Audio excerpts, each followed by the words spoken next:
Bom dia a todos. Inicialmente, antes de começar efetivamente a falar sobre parceria público-privada nas favelas, eu queria fazer uma série de registros aqui que, para mim, são de suma importância. Primeiro, agradecer o convite na pessoa do presidente, que me foi transmitido pelo Gabriel. Fiquei muito feliz com a possibilidade de estar aqui. É a primeira vez que eu estou tendo a oportunidade de falar aqui no IAB e é motivo de grande felicidade. Eu sou membro aqui do IAB por força da indicação do professor Adilson Rodrigues Pires, querido professor e querido amigo. Aqui muito me honra de estar aqui tendo a oportunidade de falar na sua presença, a quem agradeço. Tive a oportunidade de conhecer aqui os ilustres colegas, o Thales, o Bernardo e o Ilan, a quem já nutro profunda admiração e registro o meu agradecimento. Agradecer à doutora Rita Cortez, que quando tomei posse aqui no IAB, ela era a primeira vice-presidente, né? E agora nossa presidente, fazendo um belíssimo trabalho de promoção do Instituto. Agradecer à doutora Adriana pela abertura, fico muito feliz de poder estar aqui no Instituto mais uma vez.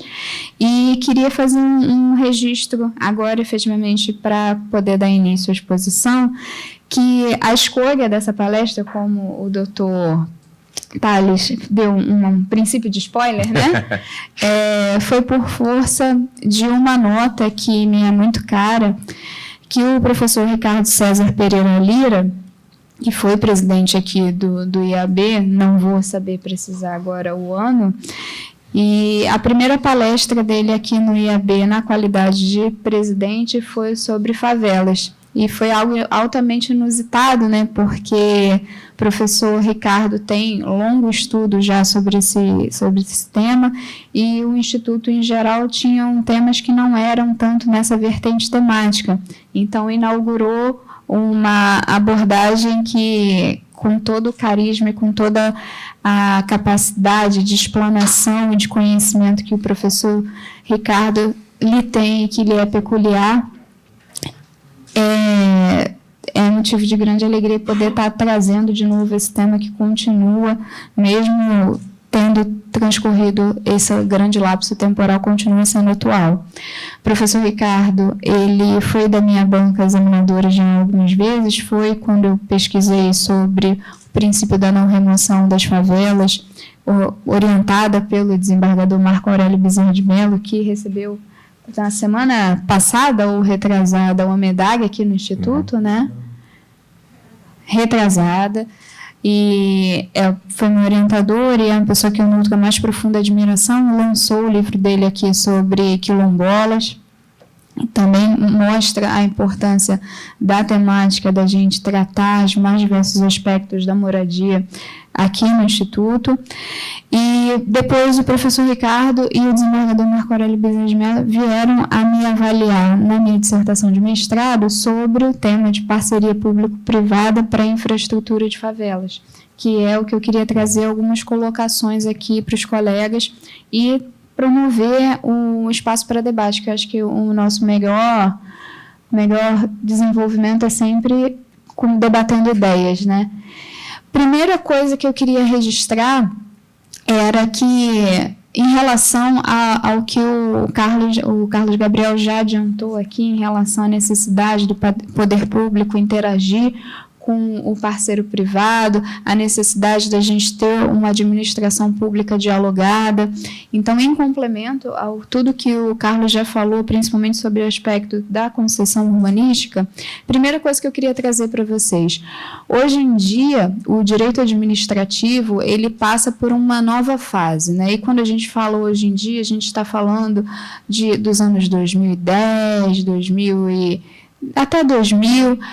Hoje em dia, a gente tem a primazia do direito público, direito administrativo dialogado, né? Administração pública dialogada. Antes, a gente tinha a concepção de poder de império, né? Que o poder público ele tinha sua legitimidade pautado justamente no autoritarismo, né? A gente tinha o que a gente cunhou de chamar de administração pública refratária, em que ela própria espelhava as suas diretrizes e não em um comum diálogo com a sociedade. E quando a gente fala diálogo com a sociedade, a gente não está falando pura e simplesmente com a sociedade civil, mas também com os atores de mercado que compõem a sociedade civil e tem papel fundamental para o desenvolvimento nacional. Quando a gente consegue conceber um consensualismo da administração pública, principalmente sob o aspecto regulatório, que o Carlos Gabriel chegou a tocar na fala dele, a gente consegue ter uma adesão social para cumprimento das regras de maneira mais eloquente. Então, a importância que a gente tem na maturação do processo administrativo, na maturação do processo legislativo, é cunhada justamente nisso, na ideia da gente conseguir ter um melhor processo de legística, com uma interação efetiva, não com audiências públicas que sejam meramente regulamentares, em que não haja um contraditório efetivo, contraditório no sentido de conseguir fazer valer a sua opinião no processo decisório. A gente precisa que a sociedade ela veja o poder público, a administração pública, como um locus de desenvolvimento integrado para atender às necessidades e para ouvir, principalmente, quais são as necessidades. A gente não pode mais conceber que o poder público consegue ver quais são as necessidades sem um diálogo efetivo. Então, o processo de elaboração de políticas públicas, como o professor Adilson sempre pautou as aulas dele no mestrado na UERJ, quando tratava de políticas públicas, é um ciclo de avaliação de políticas públicas, no planejamento, na avaliação e sempre no replanejamento, para a gente poder verificar qual é o desempenho e qual é a necessidade de readequação efetiva ou de manutenção das políticas públicas. E em matéria de infraestrutura, a gente tem a única certeza que é a mudança. Então, cada vez mais é importante a gente estar num processo de acompanhamento para verificar quais são as prioridades daquele dado momento. Mas isso se torna muito difícil quando a gente está falando de grandes investimentos. Quando o poder público vai levar a cabo uma parceria público-privada, o ganho tanto social quanto o ganho econômico do parceiro privado, que não tem que ser estipado como algo do mal, algo que não deve ser protegido e tutelado, deve sim, com parâmetros objetivos, para fazer valer todos os princípios que o artigo 37 da Constituição Federal elenca como norteadores da administração pública. Então, é necessário que a gente conceda segurança jurídica para poder trazer os investimentos necessários, partindo da premissa que o poder público não é capaz e a gente pode dizer que nunca foi capaz de atuar sozinho em cenários de infraestrutura de grande porte e de pequeno porte também. E principalmente em cenários que a gente tem uma escassez orçamentária, eu acho que o grande conceito de orçamento, eu vou me permitir ser a técnica agora, professor, de não falar que é uma previsão de receitas com uma autorização de despesas, vou falar que o cobertor é curto. A gente precisa eleger se a gente vai querer puxar para cima, se vai querer resguardar os pés. Então, nesse momento de escolhas trágicas, é importante que a gente tenha balizamentos para que o particular consiga atuar de maneira em que haja previsibilidade do risco que ele está assumindo e que isso seja mensurado economicamente por meio da cobrança que ele vai fazer para dar aquele investimento. Então, fixada a premissa que o poder público não é capaz de atender financeiramente todas as anseios e necessidades da população diante do quadro de escassez, diante da necessidade de uma interação social efetiva para eleger quais são as prioridades que vão comprometer o orçamento por dado período de tempo, que normalmente não é curto, como o Dr. Tales tem experiência em matéria de petróleo, pode trazer aqui a sua colocação, não é um investimento de curto prazo, você tem a necessidade de ter uma verificação se aquela população entende que aquele investimento é necessário. Quando a gente teve, por ocasião das Olimpíadas, a gente viu a ordem de bilhões de investimentos. Chegou agora aqui o melhor café do IAB, não pude deixar de registrar. Muito obrigada. E quando a gente vê o poder público gastando na ordem de bilhões de reais para investir em Olimpíada, isso vai comprometer gerações futuras. Então, é importante ter um processo dialogado, o orçamento participativo faz muito esse papel, e temos experiências no Rio Grande do Sul, temos experiência no Sul em geral, e de práticas bem-sucedidas e que a gente precisa trazer. A gente, hoje em dia, tem uma força, através das redes sociais, muito intensa, em que tudo pode ser controlado. O controle social está muito intenso. Tem uma possibilidade de participação de todos os lados, por meio de internet, por meio de interação com o Congresso. Hoje em dia, a gente consegue levar mais a efeito as demandas sociais, seja por meio da mídia, seja por meio da presença mais efetiva com os parlamentares. E o que é importante é que a gente consiga canalizar para as demandas que efetivamente são importantes, porque demandas há várias, né? Então, quando a gente consegue efetivamente trazer para a população um debate do que efetivamente é primordial em relação ao que vai ser debatido e, principalmente, em relação ao que é prioridade naquele momento. Será que a gente tem um retorno social efetivo quando a gente cedia uma Olimpíada? Qual é a avaliação que a gente teve dos investimentos que foram feitos? Será que o retorno que foi esperado foi alcançado? Se não foi, por que não foi? Há que se perquirir quais são as causas e os efeitos. E, com base nisso, prospectar nas próximas políticas públicas que vão ser implementadas.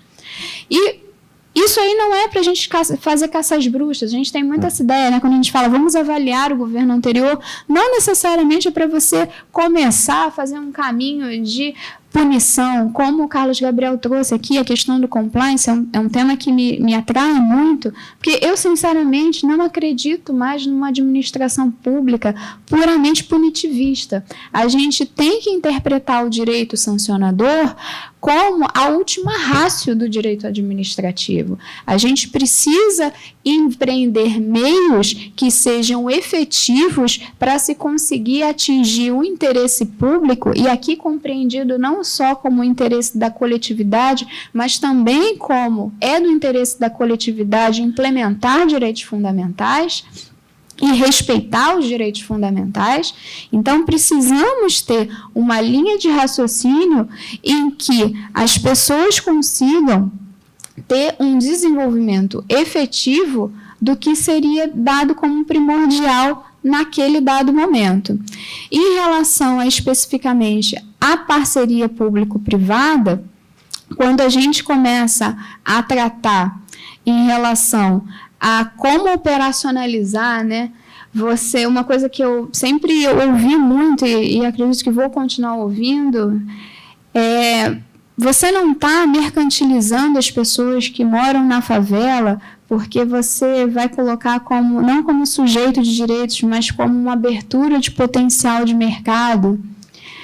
Gente, eu acredito que a gente vive num sistema capitalista e a gente tem que assumir o capitalismo que a gente vive. Não estou dizendo com isso para a gente concluir que a gente tem que instrumentalizar as pessoas, porque isso viola frontalmente a concepção de direitos humanos.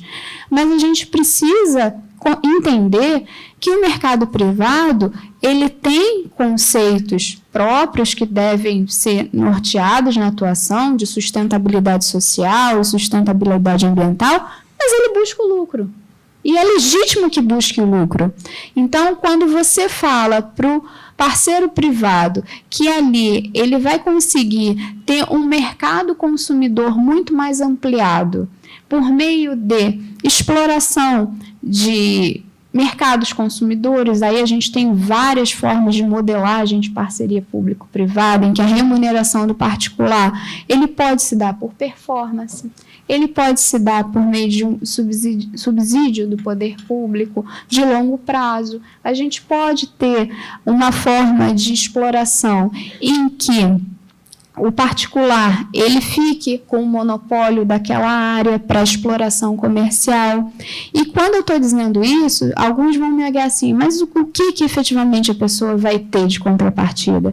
A pessoa ela vai promover todos os equipamentos urbanos e, em troca, ela pode, por exemplo, ter o monopólio de exploração da rede bancária naquela região.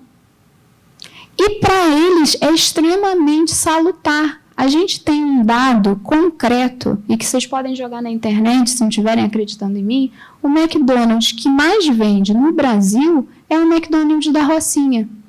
Então, você tem um dado concreto em que, se você consegue integrar aquelas pessoas para a vida civil, e é o que a gente tem, que o Carlos também colocou muito bem na fala dele, a gente não tem uma cidade só, a gente tem várias cidades. E o grande problema é que essa cidade está partida. Você tem infraestrutura urbana em locais específicos e você não consegue fazer com que o poder público alcance os demais lugares. Então, quando você tem a oportunidade de integrar serviços para aquela população que tanto precisa, você tem a oportunidade, inclusive, de integrar aquela parte da cidade que anteriormente estava excluída no mercado de trabalho. Porque quando você tem aquele posto do McDonald's ali, Dr. Tales, você vai ter uma necessidade de mão de obra. E aquela mão de obra que tinha que se deslocar até outro ponto da cidade, muitas vezes sem ter uma mobilidade urbana adequada, porque normalmente tem que pegar o transporte num horário muito cedo, em que não tem transporte rodoviário, que é a nossa principal MAG aqui ainda, no Rio de Janeiro, não consegue se deslocar.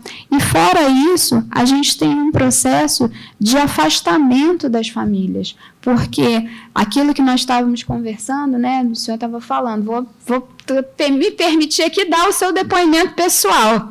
Me autoriza? Claro, à vontade. Nem sabe o que é, né? Mas eu confio, vamos lá. O que ele estava me falando, de manhã eu fico com meus filhos, quando eles vão para a escola, eu vou trabalhar, não foi isso? Sim. Quando a gente tem essas pessoas tendo que sair tão cedo de casa, tendo que gastar cerca de 2, 3 horas para ir ao trabalho e depois para voltar ao trabalho, a gente está falando de 1/4. Olha que eu não sou boa em matemática, mas é um quarto, não. 1/6 do dia dela, 24 horas, 6 horas, 1/4. Um sexto, né? 4 Um horas. sexto? 4 Um horas. sexto. Um sexto. É expressivo, 1/6. E você no vê transporte, que aquele Vale Carioca, não sei como é que chama, aquele... tem um intervalo de 2 horas. Era de 3 horas, passou para 3 horas e meia, não foi 2 horas, teve que aumentar. Teve que aumentar diante do... E fora o processo de desgaste de saúde. Né? Não, foi agregador.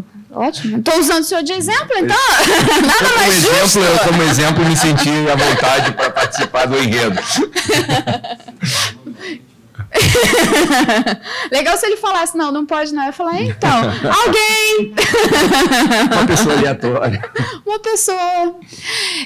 Então, quando a gente tem, desculpa a brincadeira, mas quando a gente tem esse tipo de dado concreto, uma pessoa que já trabalha 8 horas, com 1 hora de almoço, 9 horas, sem falar hora extra, se ela fizer hora extra, mais 2 horas. Estou contando que todas as empresas brasileiras cumprem, que o máximo são 2 horas. Ninguém. Na Suécia, o pessoal descumpre, mas no Brasil a gente cumpre. Então, temos aí 11 horas. Mais 6 horas de transporte, temos aí 17. Olha, eu me arriscando muito, Ilan, nos números. 17 horas. Essa pessoa vai chegar em casa, ela vai ter condição de fazer como o senhor faz, de fazer o dever de casa com o filho? Não vai ter. Não vai ter, porque ela vai ter que preparar a marmita dela, porque normalmente ela não vai conseguir, no horário de almoço, ir para casa e almoçar em casa. Então, ela tem que preparar a marmita dela, ela tem que dormir, porque senão ela não para em pé, por mais que tenha muito tempo no ônibus, assim, não é o mesmo soninho da caminha. E você tem todas as dificuldades inerentes de um aperfeiçoamento profissional, porque vocês acham que com toda essa circunstância ela vai conseguir estudar? Ela não vai no ônibus sentada lendo. Pois é, mais difícil, né? E dormir em pé também, eu já ouvi casos que a pessoa consegue, mas eu acho difícil. Eu já dormi. Aí, temos mais um caso aqui para ser citado na mesa. Tá virando um colóquio de sociologia. Pois é, aqui estamos... Mas a abertura, né? O direito não pode ser fechado em si mesmo, tem que ter integração entre as outras ciências sociais. Não temos a resposta para tudo. Se é que temos até as perguntas para tudo, né? Aí já estamos mais na filosofia, né? Mas voltando ao nosso caso aqui. Quando você consegue colocar um posto de trabalho ali naquela favela, você tem um ganho de qualidade de vida daquela pessoa que vai conseguir ter melhor relacionamento com os seus filhos, porque ela vai gastar muito menos tempo de trânsito, então ela vai conseguir ter uma interação ali. Você vai conseguir muitas vezes ir almoçar em casa, então o convívio é incrementado, uma melhor qualidade de vida, seja por gastar menos tempo no trânsito, seja por conseguir ter alimentação junto aos seus entes e em casa. E além disso, vendo pelo lado social, você tem uma melhora em relação à própria mobilidade urbana, porque olha quantas pessoas que têm que fazer a integração de desce no ônibus, pega outro ônibus e pega o trem, e pega o metrô, você acaba passando por todos os modais disponíveis naquele município para conseguir chegar num local. Mas veja bem, quando eu falo isso, eu não quero dizer que a pessoa tem que ficar fechada ali, não, você quer botar então um nicho que as pessoas tenham só a vivência ali na favela, que ela não se integre na sociedade. Não é isso. A ideia é que o local que ela viva, e quando a gente fala viver, morar, tem todos os outros verbos inerentes, que é habitar com dignidade, ou seja, tem infraestrutura mínima que em relação a saneamento, água, esgoto, luz. E por que não dizer internet? Hoje em dia, concebido a internet até como um acesso à informação como um direito fundamental. Então, todos esses verbos, eles são implementados na localidade. É por óbvio que você consegue ter um processo de desenvolvimento pessoal na localidade e não necessariamente você está fechando ela ali. Quando você tem esse ganho de tempo, que você não vai gastar com transporte, que você ganha em qualidade de vida, você tem um desenvolvimento o quê? Educacional. Porque a pessoa pode usar aquele tempo livre para poder aprimorar e desenvolver seus estudos. E com isso você está aumentando a possibilidade de atuação profissional dela. Quanto mais formação, teoricamente, mais espaço de trabalho ela vai ter, mais oportunidades de trabalho ela vai ter. E quando você faz isso, você acaba desenvolvendo o que mais?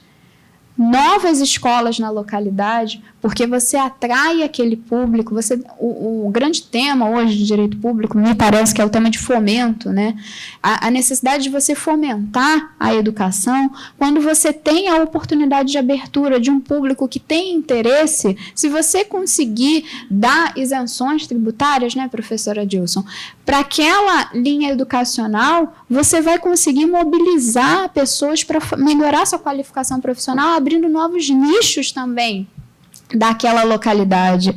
E, além de tudo, você consegue ter um incremento do desenvolvimento econômico e social daquela favela. E uma questão preliminar que me perdoe não ter feito essa colocação antes, eu chamo de favela e vou continuar chamando de favela, porque favela, por dois motivos. É um conceito jurídico, está previsto na lei orgânica do município do Rio de Janeiro, no plano diretor do município do Rio de Janeiro. É um conceito, então não cabe a gente chamar conceitos diferentes por uma mera questão de mudar o nome, não muda a realidade. Eu não acredito na mudança de terminologia como suficiente. A prática muda a teoria, mas não é necessariamente ao contrário. E por uma segunda razão, que eu aprendi inclusive com o professor Ricardo Lira. Favela, vocês sabem o que é favela? É uma planta, não no sentido de, não estou fazendo a pergunta totalmente já. A favela é uma planta do Nordeste que resiste às mais fortes alterações ambientais, às mais fortes intempéries naturais. Então, quando se concebeu o conceito de favela aqui, foi no sentido exatamente disso, que, em geral, você tem chuva, você tem vento e a favela consegue se manter. Então, a força que é inerente dos favelados vem da raiz dessa pessoa, ou seja, dessa concepção. Então, mudar para a comunidade, como o Dr. Tales aqui colocou, ele é um conceito de sociologia. São pessoas que compartilham o mesmo interesse social. E não necessariamente a favela tem essa conotação de comunidade. Você pode ter dentro da favela várias comunidades. E isso não é excludente um de outro. E ter orgulho de falar que é favela não tem problema nenhum. E ficar mudando terminologia, mais uma vez, como eu já disse, não acho que é o que muda. O que muda é a gente começar a olhar para essa questão. Não acho que seja um problema. Tem gente que fala assim, o problema das favelas. Não é um problema. A gente tem uma questão que pode ser lidada com vários vieses, vamos dizer assim. E eu proponho o viés da parceria público-privada e aí tentando fazer uma síntese do que eu queria trazer para vocês. O poder público ganha com isso porque ele consegue atuar em áreas que, em geral, só o poder repressivo, sancionador chega. A sociedade que mora na localidade, os favelados ganham com isso, porque é um ganho de saúde, é um ganho de infraestrutura, é um ganho de qualificação e desenvolvimento. A sociedade como um todo ganha, porque ela tem a oportunidade de ter uma melhoria do desenvolvimento econômico-social daquela realidade e consegue ter uma melhoria na mobilidade urbana para que não haja grandes distâncias entre trabalho e moradia. E a gente tem, e não pode deixar interpretar como sendo menor.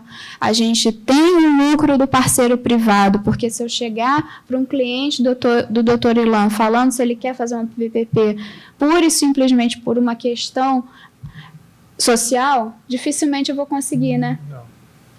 Algumas empresas até investem em marketing social, só se né? Algum tipo de benefício econômico do Estado. Um benefício tributário. Mas se você não ficar dependente necessariamente disso, se eu conseguir te provar que você consegue ter lucro, não é muito mais fácil de eu conseguir que o seu cliente vá? Sim, senão ele fecha a porta. Ele fecha a porta. Ele nem me ouve. Vem aquela pessoa lá que vem pedir dinheiro. E quando a gente fala isso, a gente fala também que precisa dar segurança jurídica para o cliente. Porque não adianta eu chegar para o cliente e falar assim, olha, temos um projeto que a sua perspectiva de ganho de escala é da ordem de não sei quanto, você pode modelar da forma XYZ, de forma a ter um ganho exponencial no período tal. Primeira coisa que ele vai me perguntar, e se mudar o governo? Parou tudo?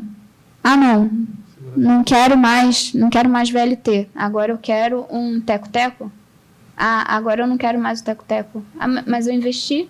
Sim, meu ganho é da ordem de anos, da ordem de milhões do meu investimento. Eu posso ficar simplesmente à mercê das maiorias de ocasião?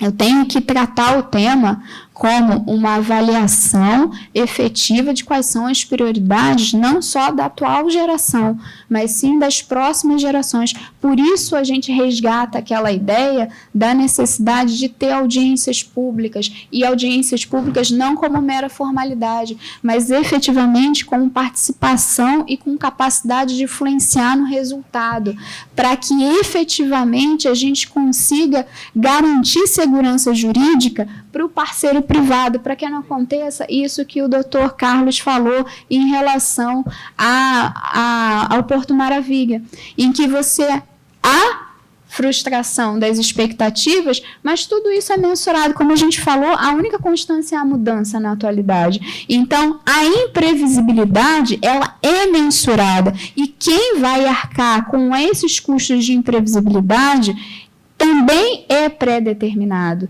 Então, quando você trata que há um risco, você vai ter uma avaliação desse risco e esse risco vai ser mensurado economicamente. E cabe sim aos governantes obedecerem aquilo que foi pautado através de um processo efetivo e não como um simples procedimento administrativo de simples explanação de opinião refratária.